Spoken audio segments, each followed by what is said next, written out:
Waiting on a couple of people to get here, so I don't have to be here alone.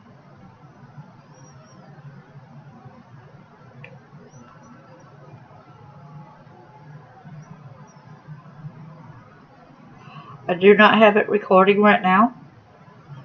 It is streaming.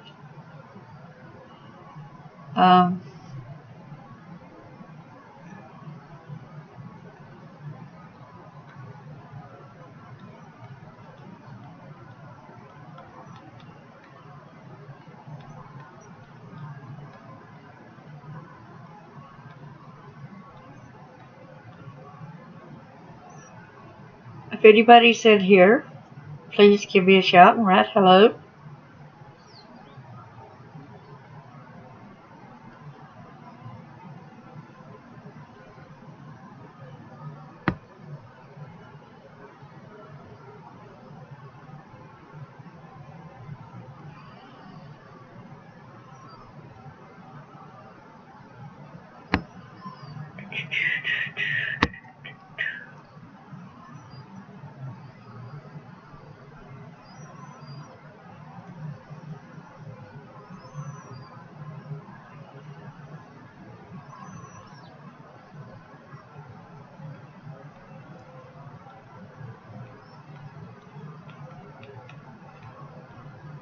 If anyone's here, please give me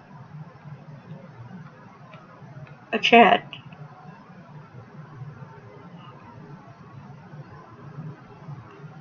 Okay, I guess I'll go ahead and get started. So there's a lot to take over. Alright. So I need to go and I need to start recording. Hello and welcome.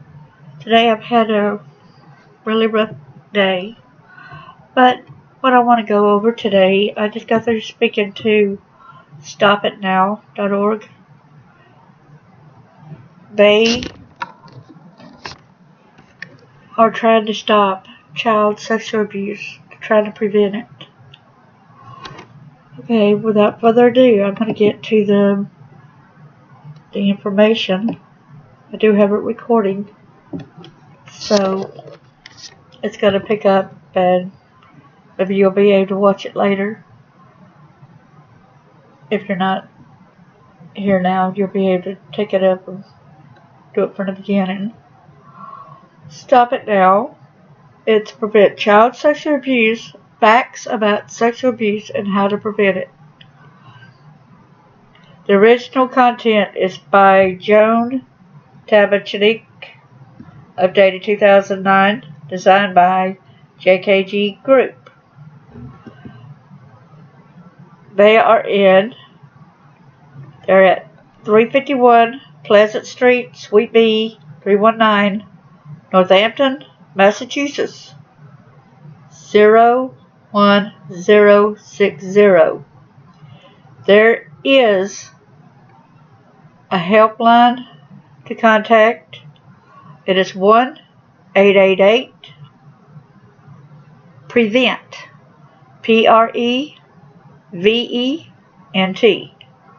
You could go to their website. They would appreciate any donations to help them with the fight. It is www.stopitnow.org. You could also go there, and there is some guideline books that would help you stay and read into these things, which I got this, and I contacted them and told them I want to use this for teaching here. And of course I said I will give them credit for it, which they did this, so yes, credit's needed and it's deserved. It is very well appreciated. Okay, there's this one part that's page, it says page 2, and it says a happiness worth defending. It's so cute. It's got a picture of kids. There are 2 kids that sit in a little red wagon. I assume it's red because that's usually what they are, right? It's in a gray picture area. All three, there's two kids in a wagon, and there's three puppies in a wagon with the two girls, and then there's a girl in the front that's pulling the wagon that's holding one of the puppies too. They kind of look like Labrador retrievers, the golden labs. Kids are terrific, happy, innocent, and free. They can remind us of what is best about ourselves. That's right. When they are sexually abused, that happiness is dimmed, sometimes for life. With your help, more kids will get to grow up full of light and full of love, full of life. Kids shouldn't have to try to prevent sexual abuse all by themselves. We adults have to learn to recognize when people are acting inappropriately around our children and to speak up before a child is harmed. 1 in 3 girls and 1 in 7 boys are sexually abused before the age of 18. Let me read this again. 1 in 3 girls and 1 in 7 boys are sexually abused before age 18. But the thing you got to remember is a lot of cases are not they don't have a thing on them, because nobody's been reported. They hadn't reported it. Like with mine, my parents didn't get in trouble because it was not reported. Oh, of all the people in my life that my daddy's messed with and the people when he was in the military that he messed with kids and stuff, I heard personally firsthand from somebody that my father was in the military with, and I had told him what my dad's name was, and so he was sergeant over everyone, and my daddy stayed private, first class. And the guy, my friend decided that he would ask his daddy if he knew my daddy. And he said, "What's his name?" The friend told her name, and boy, he said his daddy hit the kitchen table real hard and said, "Do not ever mention that name in this household again." So, that told me a lot. Thank you all for what you already do to help our children grow up free from sexual abuse. If you know of a child who has been sexually abused, contact the Stop It Now helpline at 1-888-PREVENT or email or chat via stopitnow.org/help for information on how to report it, or visit us on the web at www.stopitnow.org. The next little tidbit they got is, what do we need to learn about sexual abuse of children? Every day, adults miss real opportunities to prevent child sexual abuse because of misinformation and confusing stereotypes about sexual abuse. It is estimated that more than 300,000 children are sexually abused every year. Can you imagine that? Chances are you already know a boy or girl who has been sexually abused.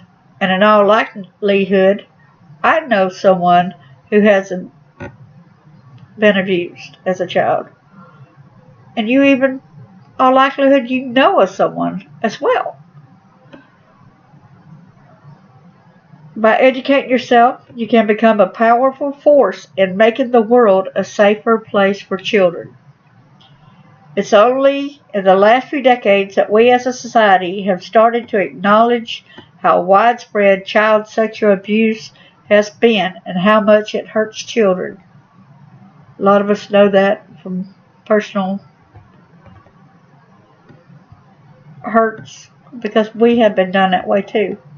And no one has protected us. No one has defended us.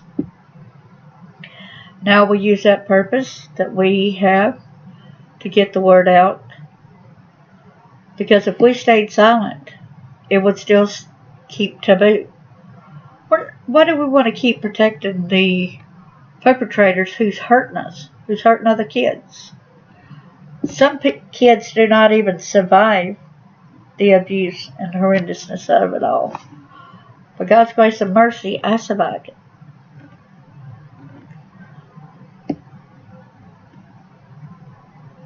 Sorry, I've got to get my bearings a little bit. 1 in 5 adults report that they were sexually abused as children. But imagine all the ones that's quiet and will not talk to anybody. So, that's a lot more people than what is stated who has been abused. Because so many are too afraid to go forward. Too many are afraid to go talk to anyone about it. They feel embarrassed. They just wish that it would all go away. That if they didn't think about it, then it would just go away. But boy, that didn't happen for me. I was having nightmares and different kind of things that was happening. I didn't have a choice.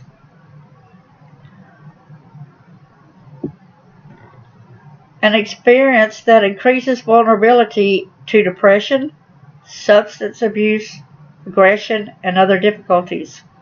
More than 85% of adults who were abused say they never reported the abuse to authority. You hear that? More than 85% of adults who were abused say they never reported the abuse to authorities. Well, even though I went to a doctor occasionally, I really felt like the doctor was in on it too, because of something that happened as a teenager after I got married. He actually would call my stepmom and told her that I was there at the doctor's office. Then she would call the school and say I did not go to the doctor's office, that I was skipping school. By the time I got from the doctor's office to the school, they told me that I was skipping hooky, that I was lying, that my mom had called and said that I was not at the doctor. Pretty freaky, isn't it? That you're actually at a doctor's office trying to get the help because you're having different kind of problems going on and needed the medical attention. I had a lot of stomach cramps, stomach aches, doubling over with pain in my stomach because of the injuries.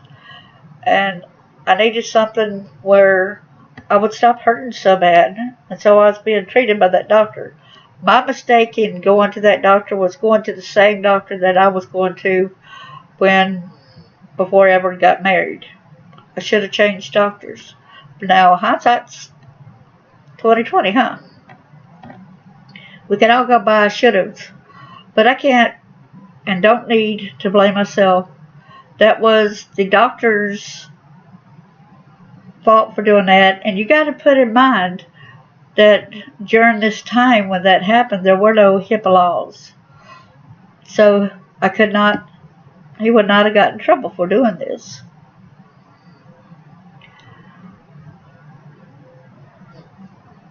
That's a shame.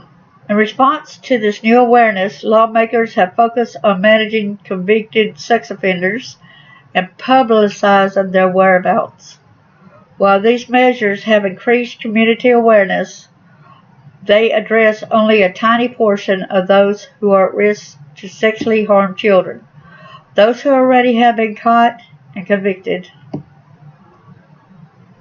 Children are routinely taught to speak up if someone approaches them in a sexual way. But to make the community safe, we need to do more. Yeah, because it's not just in my case that it was not stranger danger. This was in the family danger. This was going on in the house, in the home, taken to different areas for other people to exploit me as well and do whatever they wanted to with me. A lot of my family would say, no, that didn't happen. They didn't live my life. They weren't there when this thing happened. I was in the private rooms and stuff where the child pornography thing was. Yes, this person had cameras, and I never said that my daddy had the cameras and was doing that. I said that my daddy took me to a place where I was forced to do that. Had a state trooper had not came up to me when I went to meet him about genealogy, which I have it written in here, and so I'll go ahead and read that little tidbit on what happened so y'all would understand it further. I became interested in genealogy research. This is on page 164 in my book, Shattered Innocence. I phoned a few people in which I met so we could exchange information. One person was a state trooper. We decided to meet on the genealogy floor of a library. Before I even sat down, he replied, "I remember you." I responded, "From where?" He said, "I remember doing you when you were a little kid. It still excites me." I did not want to sit down at the table with him, but I had no choice. My legs went out from under me with disbelief. I fell into the chair as I caught myself from falling straight onto the floor. The state trooper stated, "My dad had over 300 child porno tapes, and you were in the majority of them." I asked, "How old was I?" "How old were you?" He responded, "You were 4, and I was about 9. It went on until you were about 11 or 12. I was flustered as I quit. "I hope you disposed of the tapes now that your dad is dead and you're a state trooper." "Nope. Dad had a buddy with whom they watched the child porno together. I gave them to him." "Please, can you get the tapes and destroy them?" I begged him. "No, I gave them to him, so they are his. The state trooper is now deceased, and I know nothing of where these tapes are." What the state trooper told me invalidated some of the flashbacks I had. So anything that my family has to say to dispute that, they were not there when this state trooper told me this at the library. I was ready to discuss family genealogy. I wasn't there to discuss anything sexual. I was looking at going to the library, discussing family tree and a safe environment when there's other people around, the librarians around and all. And I can remember when I was falling backwards, the chair was kind of seat this way and I was going this way and I was starting to fall over and I had to grab the edge of the table. Thank God the library tables are sturdy.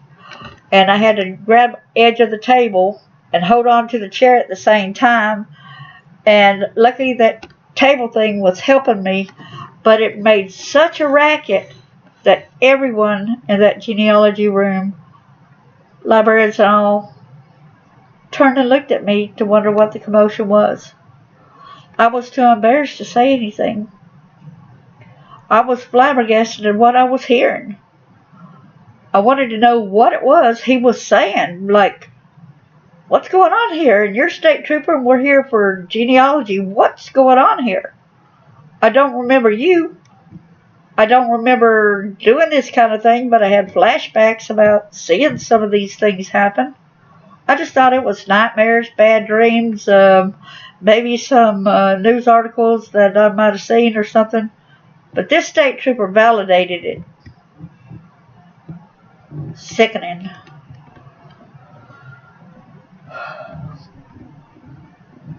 Children are routinely taught to speak up if someone approaches them in a sexual way.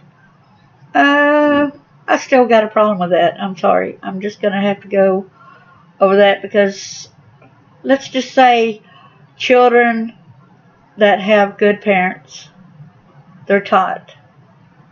When they're not looked at as possessions, when they're looked at with love and respect as a child should be looked at. Adults must act on their commitment to keeping kids safe by learning to recognize and respond to inappropriate behaviors around kids.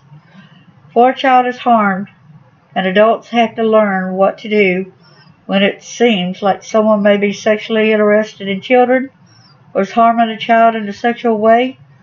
It's when you see someone who is drinking and planning to drive. You step forward and offer help so they don't hurt someone, you know.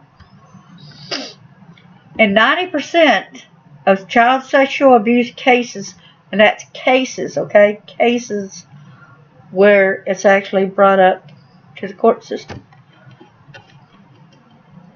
the child knows and trusts the person who sexually abused them. I learned, though, I couldn't trust anyone. I wanted love, but that didn't feel like love. That felt like pain. I wanted somebody to respect me. I wanted to feel the love of a parent. I did not want to feel like I didn't matter to them.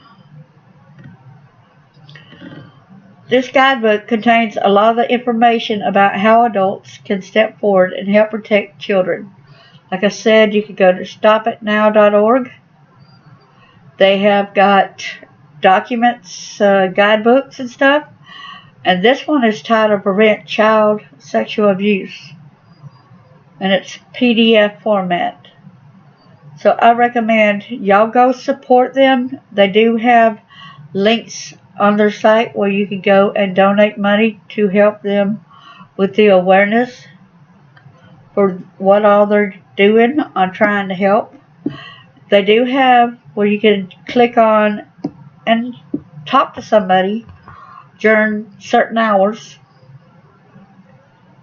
And always remember also that there are some places that's 24 hours, like 1-800 for the number 4, a child. What exactly is child sexual abuse? If you're not sure exactly what child sexual abuse is, you're not alone. When any adult engages in sexual activity with a child, that is child sexual abuse. It's a crime in all 50 states. When the sexual activity is between children or adolescents, it's not always so clear. Some kinds of sexual behavior between children might be innocent explorations rather than abuse. Share the section called What About Children Who Sexually Interact with Other Children later in this guidebook for help in figuring out whether what you're seeing between children may be abuse. Or see Stop It Now's guidebook. Do children sexually abuse other children? Parenting sexual abuse among children and youth. Now, I know some other children that are older, that know better than this type of stuff, that they know better and they should not. The next question asks, hold on a minute, okay. The next question asks, who sexually abuses children? People who sexually abuse children are likely to be people we know. Could it be the people we care about? Would it be easy to figure out who sexually abuses children if they were like the ones we see on TV? Those strangers hanging around the edges of playgrounds, or the monsters who kidnap and kill children? But truthfully, they're hardly ever like that. Most often, people who sexually abuse children, both those who've been reported and those who haven't, are fathers, mothers, step-parents, grandparents, and other family members, uncles, aunts, cousins, or their neighbors, babysitters, clergy, teachers, coaches, or anyone else who has been in contact with our children. We can't tell who they are by the way they look. What they have in common is that they think about sexual interactions with children, and then they act on those thoughts by sexually abusing a child. We know that child sexual abuse happens every day across the country with little regard for social class, racial or ethnic groups, religious affiliations, or sexual orientation.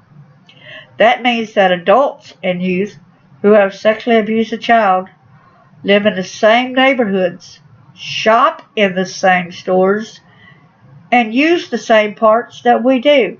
So by all means, parents, don't let your kids run around all over the store. Keep an eye on them. We may know them personally as part of our family or extended family or in our circle of friends and neighbors, but we may not know about their sexual interests in children. It's hard to face the fact that someone we know and like might sexually abuse children. But because it's true, we all need to know what to look for and how to make sure that everyone we know lives up.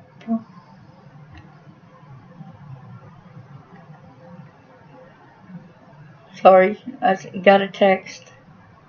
Because it's true, we all need to know what to look for and how to make that sure that everyone we know lives up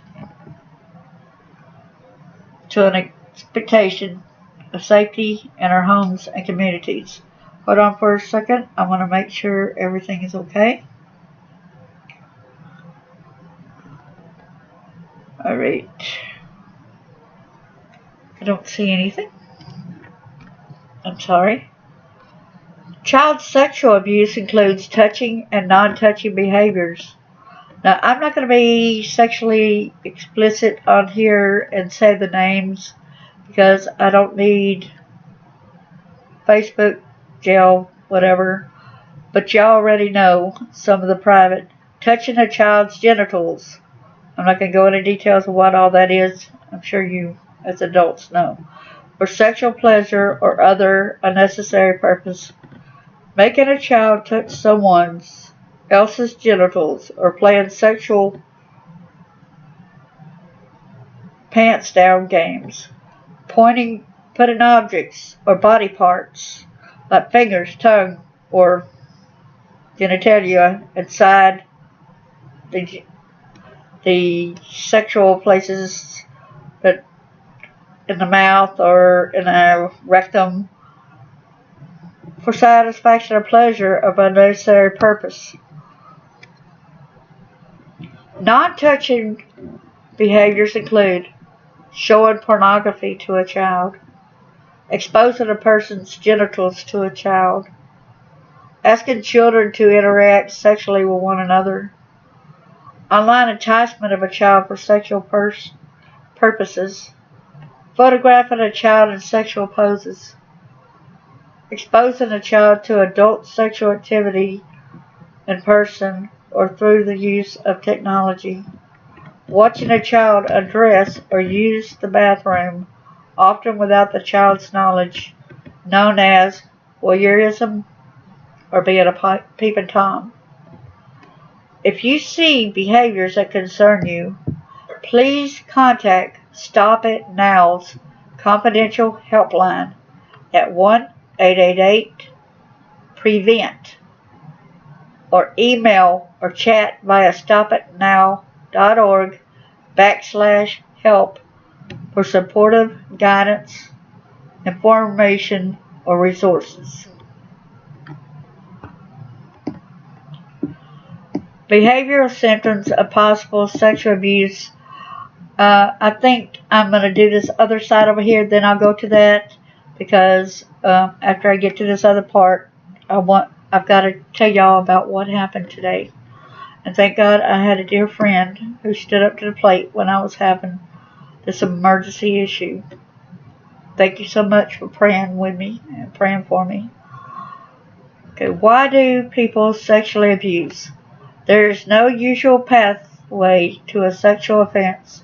Each person who sexually abuses a child is motivated by issues that are unique to that individual. Media images of child molesters and portrayers of their personalities may actually make it more difficult to recognize inappropriate behaviors in those we know. Sometimes people who are attracted to adults and have intimate sexual relationships with other adults may sexually approach children when they are under unusual stress, like losing a job or getting a divorce. Still, that's no excuse. No excuse for touching a child. None whatsoever. Taboo. Some people's primary sexual attraction is children. Some never act on those feelings. I heard there was one guy that I'd known that came to the house before when I was living with an ex-boyfriend, and he made a statement that there was a 6-year-old girl who he would go to the parents and visit them. The little girl had been swimming out in her small little kiddie pool, and of course she had her two-piece little bathing suit on. And you know how a kid is, if they like somebody, they still like people that come up to see them. They might come and they want to sit in your lap, or they might smile. He told me that that kid came on to him, seduced him. He said that when the parents left the room, he started touching her private area. I then asked him, who are these people? What is their names? Because intentionally I was trying to get information where I could report his butt. Angry. There's no way that a 6-year-old sexually seduced. How dare somebody that supposedly should know better, a 30-something-year-old man, doing this to a 6-year-old kid.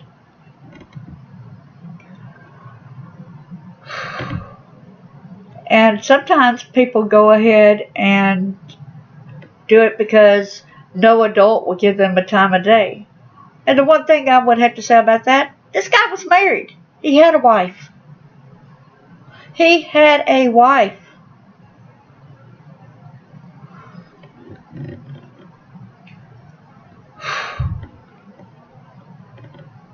Some people who sexually abuse children, it says some people, okay, were victims of abuse or neglect as children. It's not an excuse, just a fact. Although having been abused as a child heightens the risk for becoming someone who sexually abuses children, the vast majority of sexual abuse victims live their lives without ever sexually abusing others. Some people act impulsively when presented with an unexpected opportunity to sexually abuse a child. Others, particularly youth with high social status or with social or emotional delays, may not even fully understand the harmful impact of their abusive actions.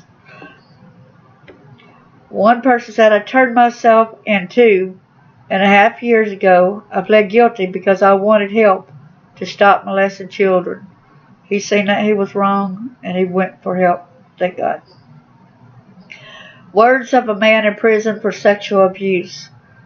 Easy access to child pornography online and sexually oriented online chat groups have eliminated many of the hurdles that previously discouraged some people from acting on their sexual interest in minors. Viewing sexual images of children and participating in forums that support sexual interactions involving children may make sexually abusive behavior seem normal or acceptable, and thereby may increase the risk for hands-on offenses. Some adults sexually abuse a child to feel the power and control they don't feel in their relationships with other adults. Another time, a friend of mine brought up, and I will mention her name, Victoria Kelly. She brought to mind about Duluth, Minnesota. They got a power wheel about abuse, power and control wheels. And sometime we'll go over some of that once I get the okay for them, as I did talk to this company, stopitnow.org.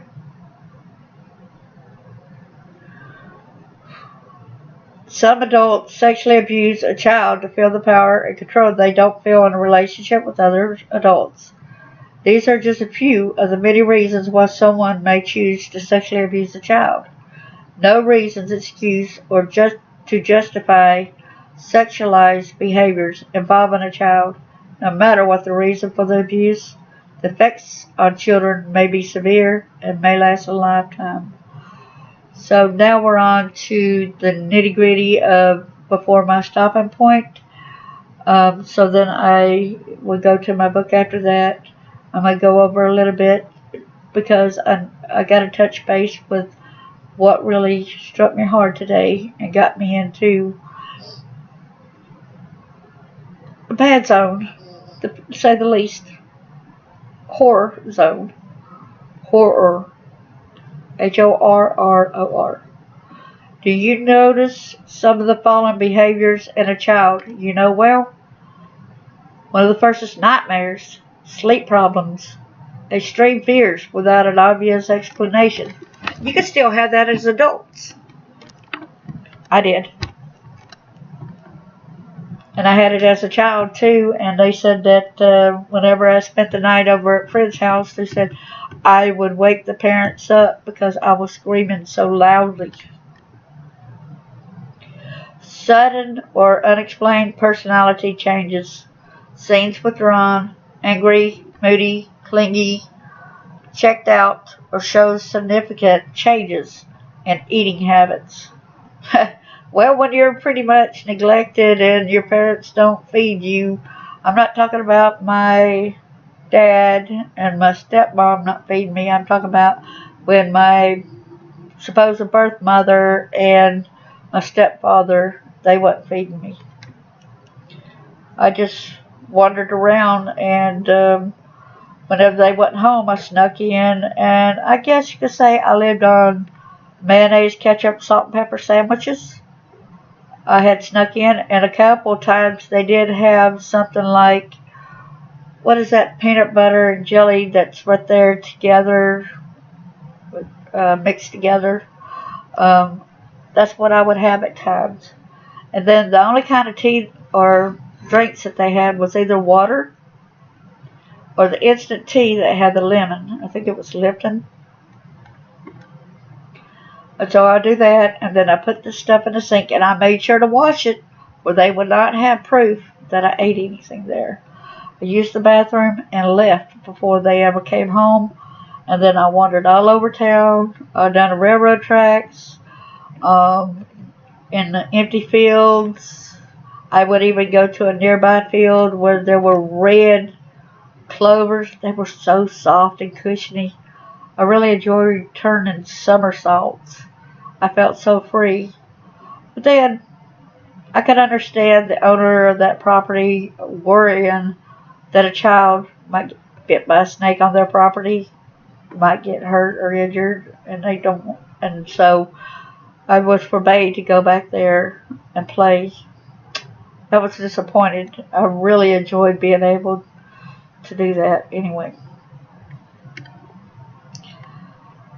An older child behaving like a younger child, for example, bedwetting or thumb sucking.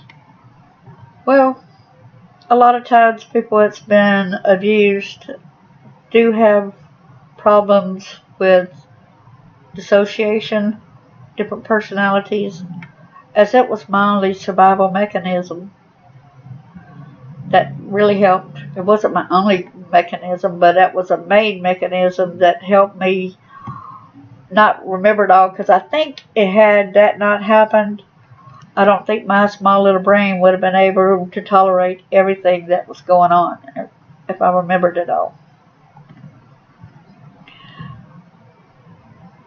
Develops fear of certain places or resists being alone with an adult or young person for unknown reasons.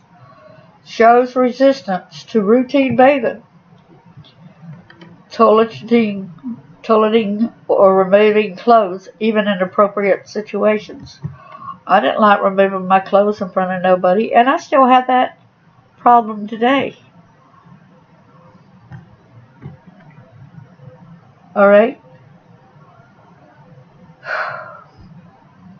Play, writing, drawings, or dreams of sexual or frightening images. Oh man, I hated the flashbacks where I was seeing that. And sometimes I would have the flashback because somebody had walked in front of me at church was reminded me of somebody that done this to me, and for all I know, it could have been that person.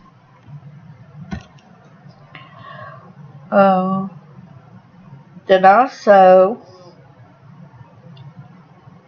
refuses to talk about a secret he or she has with an adult or older child. Well, who are you going to tell when it's in your own family? Well, one time I do remember my stepsister, she would share the bed with me, and my other two sisters had another bed on the other side of the room. And I woke up to my half brother trying to wake up my sister to try to have sex with her, and I told on him the next morning, but I pretended like I was asleep. Well, to my dismay, well, he did get in trouble for that, but to my dismay, the weekend, my parents went on a trip together, and we went on to church, which was at the end of our driveway. And my little legs, they would not touch the floor in front of me. I was a short 10-year-old girl. And so when my legs started hurting, I had to straighten them to get the pain out of them, because when they're bent like a certain way, it starts hurting, and I wasn't really swinging my legs. I was trying to get the pain out of it. So he spanked me when I got home. And then when my parents got home, my parents beat me because he said I played in church. I was not playing in church. But I knew that that was the repercussions that he was giving me because of me telling on him for trying to do something sexual with my stepsister. Leave clues that seem likely to provoke a discussion about sexual issues. When I was growing up, it's like children to be seen and not heard. So no, there ain't no leaving no clues. But at times, like at a church I went to when I was about 14, 15, I left little clues, and finally I approached somebody and told them. And the youth minister said I need to be like Job and just grin and bear it, basically. Continue coming to church even though I was getting beat for sneaking out of the house to go to church. I wasn't sneaking out of the house to go to a boyfriend or go sleep around or go buy drugs and alcohol or anything like that. I snuck out of the home to go to church, and I got beat for that.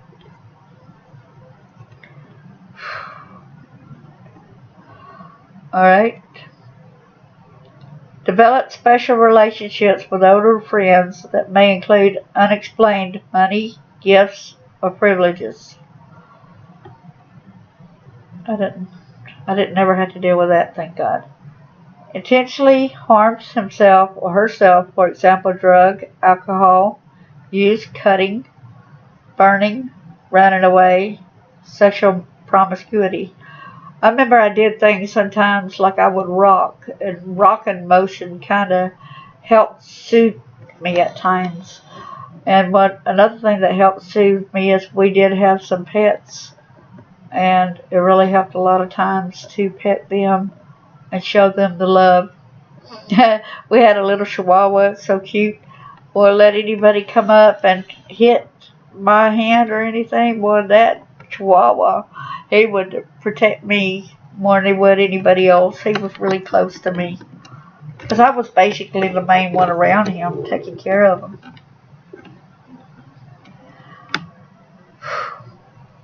Becomes increasingly secretive around use of the internet or cell phone. Back in those times, guess what? We didn't have cell phones. We didn't even have a home phone. when I lived with my stepdad and my birth mom. Okay, here's the one that really, really triggered me today. Develops physical symptoms such as unexplained soreness, pain, or bruises around genital or mouth, sexually transmitted disease, or pregnancy. Mine was not sexually transmitted disease.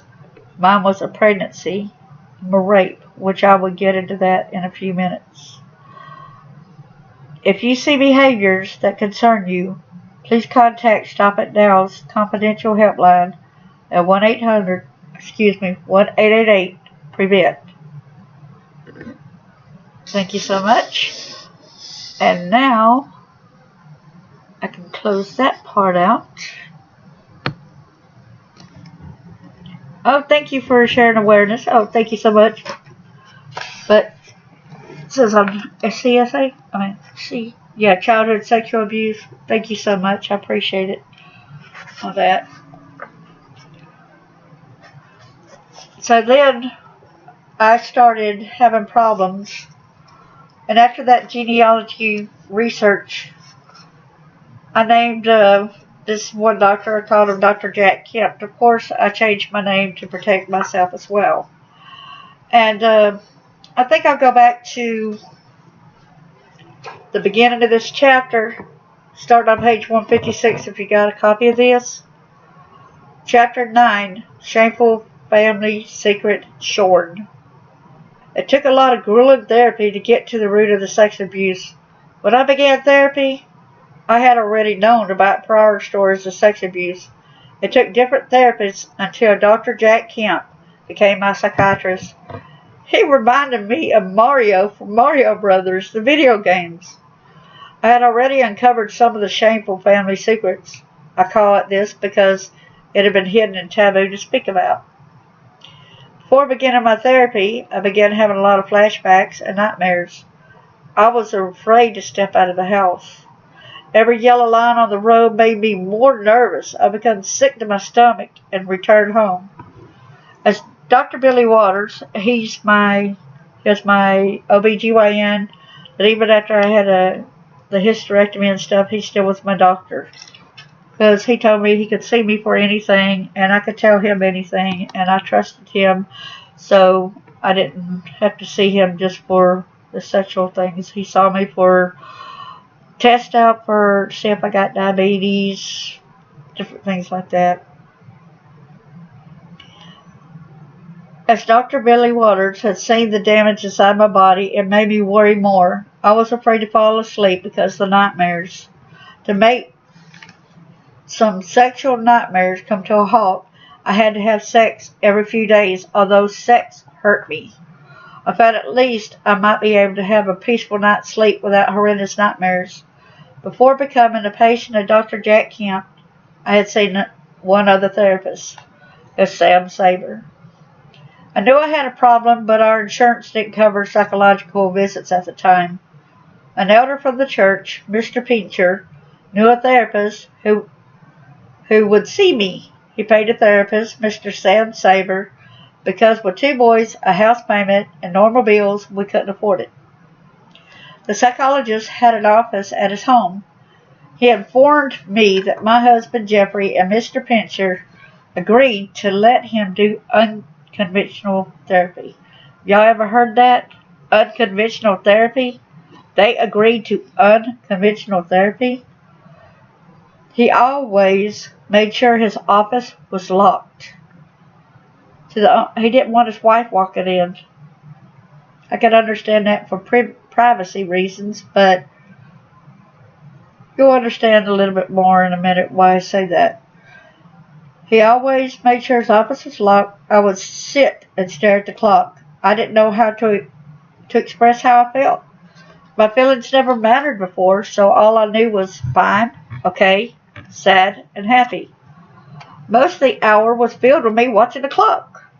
So Mr. Saber decided we would wrestle so I could get some of my hostilities out.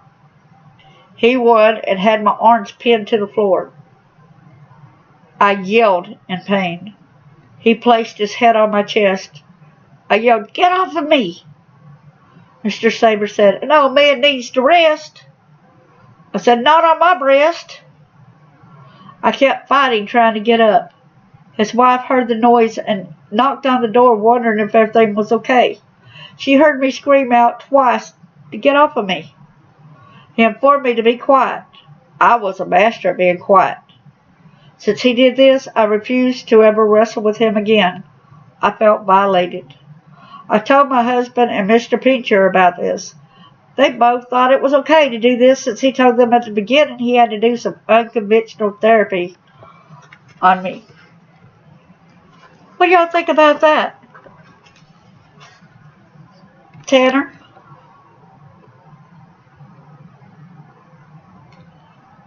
I felt like I didn't have a choice but to go back to therapy with him. I was being forced.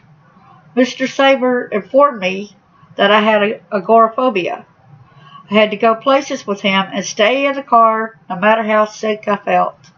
It did help me to be able to go shopping, to restaurants, and do errands without having bad panic attacks. Mr. Saber spoke with a local college that let me take the test for my GED. I was shocked at the results. I was always considered dumb. I found out I made one of the highest grades in the entire state. I must say it. I was in Alabama. This made me wonder, what if I wasn't hampered in school? Where would I be at the moment? Mr. Saber had an office in the college's old dorm room. He would lock the door using a key. It made me nervous because locked there and not being able to leave until he unlocked the door, because he would take the key out to make sure I couldn't leave if I wanted to. When he had to go to the bathroom, which was still co-ed style, he unlocked the door. I was made to be in a bathroom with him. He used a stall, so I didn't see him. We would have therapy, and I would be ready to go. Mr. Saber would force me to sit on his lap. He asked me what we did in therapy. I would tell him he knew what we did, but he said he wouldn't let me go until we discussed therapy for the day. I was told that no, what I believed happened didn't. I had to stay in his lap until I agreed to say what he said happened. Mr. Saber wanted to discuss some things I did not feel comfortable discussing. In one assignment, Mr. Saber told me to go shower with my husband and bathe my husband. He always wanted me to do things, yet my husband just be the receiver. In therapy, he asked if I did as I was told and shower with my husband, and I had to give him all the sexual details. I felt that was invading my privacy. He was always disappointed because I didn't do all the sexual things he told me to do with my husband Jeffrey. I hated to be forced to sit on his lap. At times, it was noticeable the wet spot on the front of Mr. Saber's pants. I hated sitting there. This wasn't therapy. He violated me worse. When I told my husband about it, Jeffrey responded, "So?" Mr. Saber decided to begin using hypnosis to get to the root of the problems. Before I went to his office for hypnosis, I researched how to be hypnotized but not fully under someone's control. I distrusted Mr. Saber. I was skeptical. But Mr. Saber had hypnotized me on several occasions. The last time I saw him, I had refused to come back to him for psychological aid because of his actions. I was wearing a shirt which had about 3 buttons. He clipped the microphone in that area. I went ahead as I was inwardly thinking, if he does anything inappropriate, I would wake up from the hypnotized state. We had been talking for about 5 minutes when I felt his hand right on my left nipple area. The microphone wasn't at that place, nor his hand at the microphone. I came out of the dazed state saying, "You touched my left bosom." I made sure not to go fully into your hypnotic state. I got up and tried to walk. Our walking was unbalanced. Mr. Saber said, "Let's sit down and talk about this." I said, "There's nothing to talk about. The truth is you touched me wrong." He said, "I was fixing the microphone." I said, "Your hand was nowhere close to the microphone. You better unlock the door and let me out." Mr. Saber said, "Not until we talk." I asked, "Do you want me to scream?" He said, "No, but if the cops come, they will believe me." I said, "Well, they might believe you, but I will make sure this is known. You had touched me wrongly in different ways from the beginning. This type of behavior is of a pedophile or rapist. You are a therapist. Therapists are not supposed to do as you did. Plus, you locked me in and refused to let me go. Never again." So Mr. Saber unlocked the door so I could leave. I took a few minutes to get my body to react correctly so I could go. He kept insisting we talk it through. Mr. Saber said, "See you next week." I replied, "No, you won't. I don't care if Jeffrey tries to bring me back. I will refuse to get into the car. If anything is said, God knows the truth. I have him on my side." I walked to my car with a hurried gait. I sat in the car and began to smile. I was proud of myself for finally sticking up for me. Then when that was a little bit waiting for insurance, I saw a preacher at church called Lyle Duvall. Was a preacher of the church I attended. He agreed to see me for therapy since my insurance didn't take effect yet. At first I felt like I could trust this preacher. Sometimes I would show up just to nap on one of the benches since I had trouble sleeping at home. I woke up several times and saw Lyle Duvall watching me sleep. And I didn't go more into that detail yet on what had happened. So now we're going to go to Dr. Jack Kemp. Jeffrey's insurance finally covered. Now, y'all, this is going to go to the meaty-gritty of some things on what bothered me about the baby situation. It's going to come out in a little bit. Jeffrey's insurance finally covered psychological appointments. I was referred to Dr. Jack Kemp's office. I visited him for the evaluation and treatment. Dr. Kemp was short in stature. His persona reminded me of Mario from Mario Brothers video games. Dr. Kemp helped me more than any other person had. You see, he didn't violate me, and he believed my stories. I asked, "Why do you believe me?" He replied, "Because when I ask you a question, you answer right away. A lot of people who answer quickly, the stories do not fit in with what they said prior. Although your story sounds hard to believe, I can tell you are being honest." I was shocked. I could not believe someone finally believed me. Dr. Kemp began to turn my psychological health around. I still had so many gaps in my memory, as I still do today. With Dr. Kemp, I did not watch the clock. I informed him about my prior therapist, Sam Saber. Dr. Kemp tried to convince me to take Sam to court since he was inappropriate with me. I spoke with Jeffrey about Dr. Kemp's suggestion. He refused to support me and proved to me that he cared about me, knowing Mr. Saber violated me. Jeffrey replied, "I do not want the trouble." I quipped, "I don't want trouble either. I know he did some things to me that were not right for a therapist to do." He replied, "Sam Saber told me and Mr. Pincher he had to do some unconventional therapy to you to bring things out, to heal you." I replied, "That does not mean he could touch my private areas or even have semen on his pants. He kept the door locked even at his home to make sure no one came in. His wife tried to come into the room when I kept yelling for him to get off of me. I was silent when she tried because he told me to hush. How I wish I would have yelled, saying, 'Call the police.' He won't remove his head from my breast. You think that's okay?" Jeffrey added coldly, "Yes, unconventional therapy." So basically he was paying this guy to touch me sexually, and it was okay.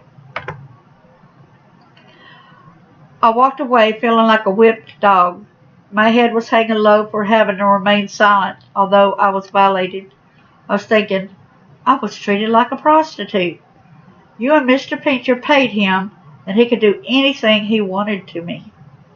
I said, as I knew Sam Saber did as he pleased without any repercussions. I kept wondering how come no one cared about me. They even berated me. It was just more control. I gave Dr. Kent the sad news. Dr. Kent replied, well, you can do it without Jeffrey at your side. Incredulous, I retorted, I can't without support. I'll be hounded at home a lot from my elders and Jeffrey. I'm sorry, but thanks for caring. One visit with Dr. Jack Kent, my world seemed to turn upside down. Here we go into the heavy stuff, y'all. I could not believe the flashes of memory. Devastated is not even close to what I was feeling. And by the way, I can see your chats now when I couldn't earlier. I was seeing Sue hold me down. Part of my body was in the living room while the other upper part was in the dining room. She firmly held my arms down while Bart raped me. Bart is her son, so is my step brother. No blood relation. It proceeded to another flash in which I was outside as Sue was building a huge bonfire. That was normal in the South, so I thought nothing of it until I saw the tires in and around her ready to light fire. By the way, if anybody knows, I'm on page 169 if you were reading along. I asked, why are tires in the fire? Why so many? Sue replied, so the fire would continue to burn. Innocently, I did not understand why she would want a fire burning straight for days. I was afraid something was going to catch fire. Some small embers might blow with the wind and catch some of the 18-plus acres ablaze. Maybe someone kept a watch on it. I don't know. I had so many splotches of memory, maybe I shouldn't remember it all. All of a sudden, I was exasperated. Everything just flitting through, yet hurling at me like rocks. I replied, I don't feel so good. May I lay down? Dr. Kent replied, if you feel like it. I felt faint. Dr. Jack Kent replied, small breaths is okay. Take your time. I'm sorry, this is emotional for me. I'm sorry, this is very emotional for me. So, he said, take your time. Thank you so much. But thank you for being my strength, too, Tanner. I really appreciate it. All of a sudden, I had a burst of energy with the disbelief of a memory. I jumped up. I stated, oh no, that isn't right. Why? Why? I sobbed uncontrollably as I described to Dr. Jack Kemp. And now, you, my deepest nightmare, my greatest horror, I saw Mama Sue make me lie down on the floor. I always did as Mama Sue said. I was her robot. I feared her. Sue had a white metal coat hanger where the end of a fly swatter bent. I was naked on the kitchen floor as she was in between my legs. I do not remember giving birth, but I remember her handing me a baby boy as I was lying on the floor. He and I bonded, and he wrapped his tiny fingers around my index finger. Sue bent down and took him from my loving arms. I thought, where are you going with my baby? What are you going to do with him? As you see, I said I thought. That does not mean I stated it. I was too afraid. I was too afraid to speak, y'all. I knew I had no right of voicing my opinions. I knew I would be in more danger if I said anything else. Also, of course, I said nothing out loud for fear of Sue's retaliation. I watched her backside as she walked away. I was so worried about my baby. What is she going to do with him? Mama Sue made it to the kitchen counter to the right of the sink. I heard a door open which I knew contained silverware. Sorry. I did not expect to see what I was seeing. Sue, Mama Sue has a knife. Excuse me. Oh, I did not remember to bring the tissues right here. Mama Sue had a knife. Her arm reached upwards in a standing position. I saw the blade glisten in the light. Oh my God, please help me. No. As I watched the knife lower down to the direction of my baby. Then another blackout. I don't know how long I got my I don't know how I got my frail, weak child's body up. I was still a child. I was a teenager, so I was still considered a child. But I made it to the side door, which was by the carport. I watched Sue, and she had a blue baby blanket and something all bundled up. Is she throwing my baby on the fire after she stabbed him? Why couldn't I protect my baby? I'm such a bad mom. Why didn't I remember this? I just want to die. Excuse me. I gotta stop for a minute, contain myself for a minute, okay? Take deep breaths. Oh, excuse me. Sorry. I don't need to apologize.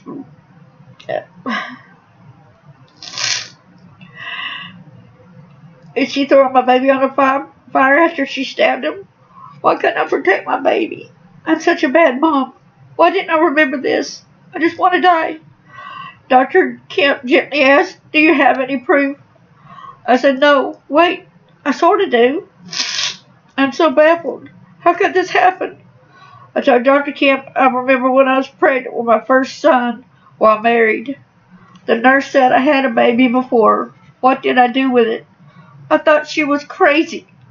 I thought I would remember if I had a baby before. Or so I thought. She even called the police, who referred me to the health department to question me. Who referred them to, or I should say referred them, told them to come there, right?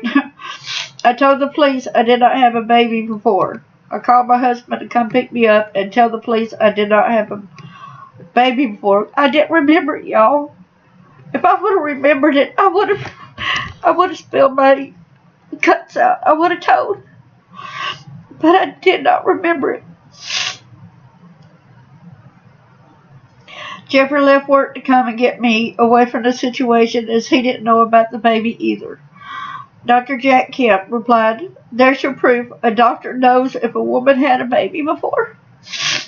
So that validated that it was true. And all the people in my life that tells me that this didn't happen, I'm making it up. I lived it, and I feel the emotional pain. Oh, excuse me. Dr. Jack Kemp replied, there's your proof. A doctor knows if a woman had a baby before. I won't call the police since there's no birth certificate for him. However, you can go to jail if your stepmom denies it and puts the blame on you. It would be a she said, she said. The baby won't get no justice. I will name him John Paul Clark after my deceased brother. Why did this happen? Why couldn't I protect my baby? It's all my fault. I want to die. I'm no good. I hate myself. Why?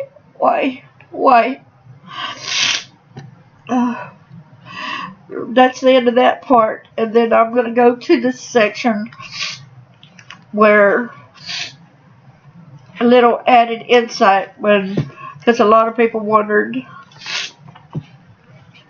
why couldn't you remember anything about it?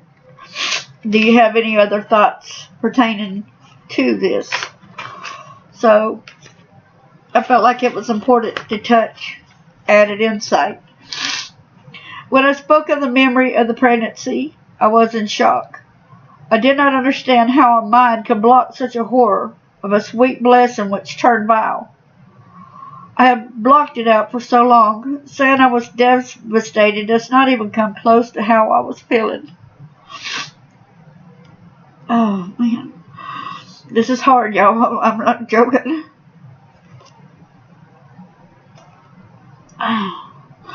Some feelings, unloved, abused, rape, etc. Life is precious. I blocked out the rape. I cannot even remember my age at the time because below are a few things I remembered as I look back into that time of my life. During this certain time period, Sue ordered me to go to my bedroom when company pulled into the driveway. Go to your bedroom. I don't want them to see you. Get you a drink and stay back in the bedroom till they leave. My parents had me trained at an early age. No back talking or asking why. Back then we knew better than to think. We just obeyed. Maybe this was when I was pregnant and she did not want me seen. That's the only thing that makes sense. And this is on page 234 of my book. Number 2. A photograph of me was taken from a Polaroid camera. When I looked at it, I got mad. I called myself fat as I tore it up. Now it makes sense why I was chunkier in places. Number 3. One night while I was lying in bed, I felt a hard knot move across my upper belly region, which after I had kids and pregnant, I recognize, when they're moving arm or leg, Excuse me. I rubbed my belly as I exclaimed, "It's okay, baby." I chuckled as I whispered, "Yeah, right. Immaculate conception. But if I am pregnant, I love you." I was right when I thought I was pregnant, but I did not remember having sex. The mind is powerful. I had blocked the rape. When I didn't have sex, I was raped. There's a difference between sex and rape.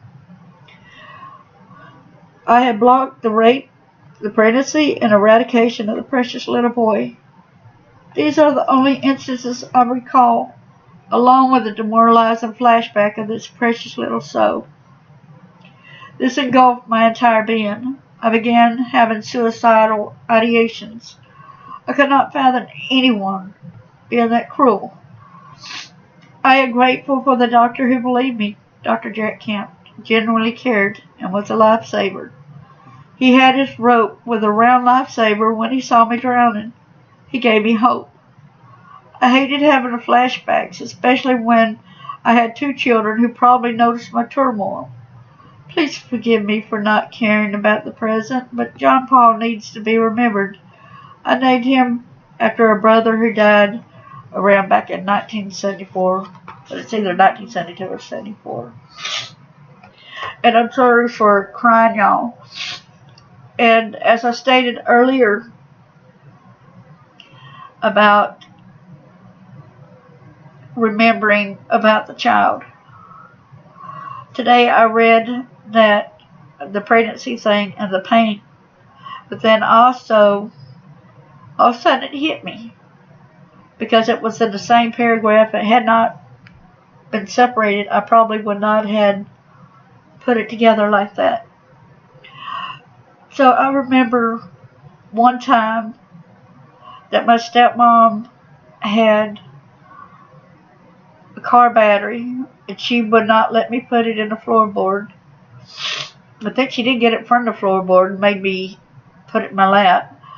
And I said, "Can we not put it in the trunk if you're afraid that it's going to eat a hole in the floorboard? Well, can't you put it in the back?" I did ask her.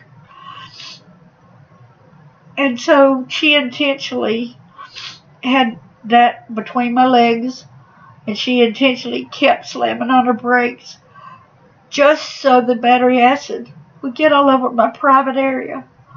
I burnt so bad. I remember I was wearing a blue polyester pants. They were pretty bad about melting. And I couldn't tell them that I was in pain. I felt too embarrassed about letting them know what's going on because I felt like they wouldn't care anyway. But when I go back and think about it, I knew that she intentionally was stopping like that. There was no other reason for her to keep slamming on her brakes except for to get that on me. And the only way I could figure that the reason why she did that was a cover-up for the baby by it burning my private area down there to try to get away and to block the other injuries of having the child, what it done to me. Thank you so much for listening, and thank you for being there for me, Tanner. And if there's anything you want to ask, feel free to ask me before I go ahead and stop this live. Is there anything you'd like to ask?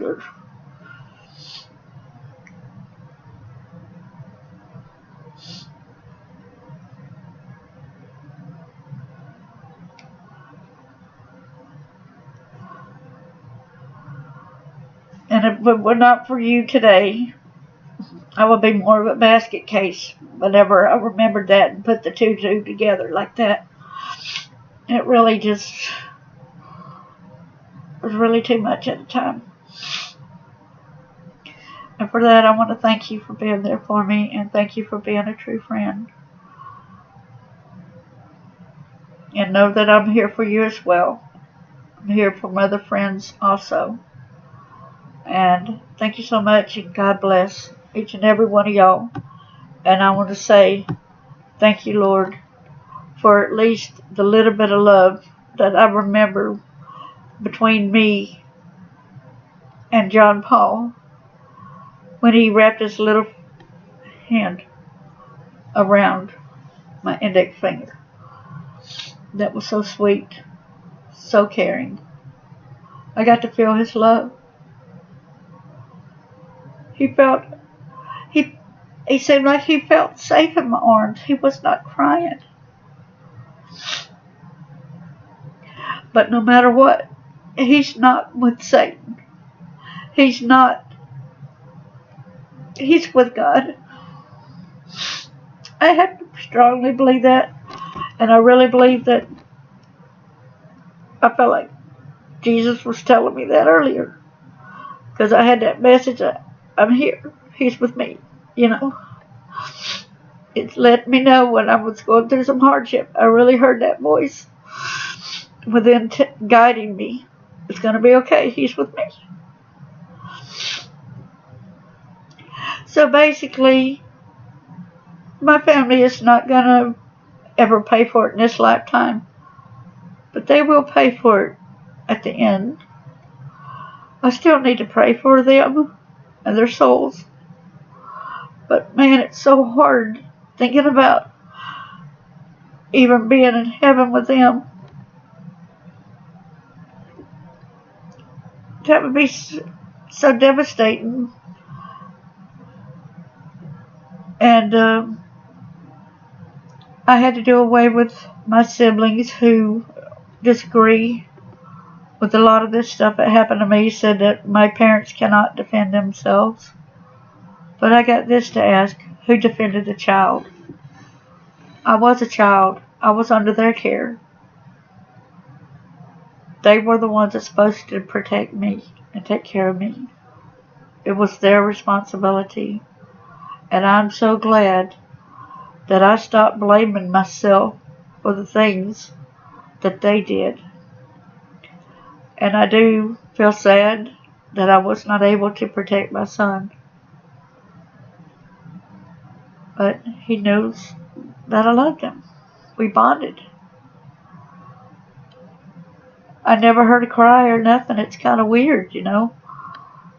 I think I probably went unconscious after I had him from the pain. And, but thank you, Lord, for bringing somebody that precious and sweet into my life, even if I just got to know him about 5 minutes, 5 to 10 minutes. That's the most. But thank you for bringing such love and joy into my heart at a time when it was really rough. God bless you all, and thank you so much.